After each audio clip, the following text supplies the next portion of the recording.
প্রকল্প গ্রহণের দীর্ঘ ৬ বছর পর শুরু হয়েছে যশোর ইপিজেডের নির্মাণ কাজ। প্রকল্পের ধীর গতি ও জমি অধিগ্রহণের টাকা পরিশোধ না করায় স্থানীয়দের মনে অসন্তোষ থাকলেও তারা চান দ্রুত শেষ হোক কাজ, যাতে এ অঞ্চলের মানুষের কর্মসংস্থানের পাশাপাশি অর্থনৈতিক প্রবৃদ্ধি ঘটে।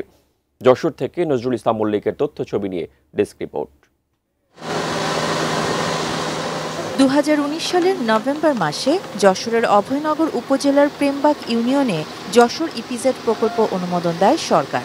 প্রায় ৫০৩ একর ভূমির উপর ৪৩৮টি প্লট তৈরির পরিকল্পনা, যেখানে বিদেশি বিনিয়োগকারীরা শিল্প প্রতিষ্ঠান গড়ে তুলবেন।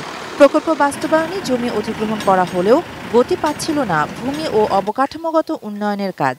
অবশেষে দীর্ঘ ৬ বছর পর আরসিসি খাল খননের মধ্য দিয়ে শুরু হয়েছে প্রকল্প বাস্তবায়নের কাজ। তবে জমি অধিগ্রহণের অধিকাংশ টাকা পরিশোধ না করেই শুরু করা হয়েছে কাজ। এতে জমির মালিকরা অসন্তুষ্ট হলেও তারা চান দ্রুতই শেষ হোক প্রকল্পের কাজ। এতে তাদের অন্তত ১.৫ লাখ মানুষের প্রত্যক্ষ কর্মসংস্থানের সুযোগ হবে। আমাদের টাকাগুলো না দিয়ে এই কাজটা শুরু করা হয়েছে, এজন্য আমরা অনেক দুঃখ প্রকাশ করতেছি। ইপিজেডটা খুব দ্রুত শুরু হয়, এখানে একটা কর্মসংস্থানের ব্যবস্থা হয়, কিন্তু তাও হয়নি, অথচ আমরা টাকা পয়সাও পাইনি। প্রস্তাবিত যশোর ইপিজেডটাকে দৃশ্যমান জায়গায় আমরা দেখতে চাই। এখন একটা বরাদ্দ গত গভর্নমেন্টের সময় ছিল যে অবকাঠামো নির্মাণের জন্য, এখন সেইটা বরাদ্দটা মনে হয় এখন আর সে বরাদ্দটা নাই। অতএব এই গভর্নমেন্টের কাছে আমাদের দাবি যে ওই বরাদ্দটা যাতে আবার পুনর্বহাল করা হয়।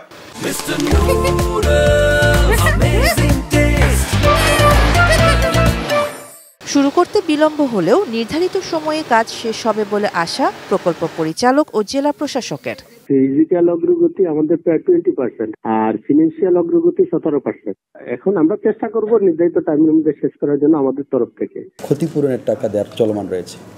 আমরা যাদের কাগজপত্র একেবারে নির্ভেজাল তারা তো পেয়েছেন, আবার যারা আবেদন করছেন তাদেরকে আমরা দিচ্ছি। কিছু ক্ষেত্রে মামলা আছে, কিছু ক্ষেত্রে আপনাদের ওয়ারিশদের মধ্যে জটিলতা আছে, সেগুলোর নিষ্পত্তি না হলে আমরা আসলে সঠিকভাবে দিতে পারি না। এই প্রকল্পের ব্যয় বরাদ্দ ১,৬৭৮ কোটি টাকা, যাতে ব্যবসার নিজস্ব ৩২৮ কোটি টাকা। প্রকল্পটির কাজ শেষ হওয়ার কথা ২০২৬ সালের ডিসেম্বরে। শাহানা জাহান, ডেস্ক রিপোর্ট, ATN নিউজ।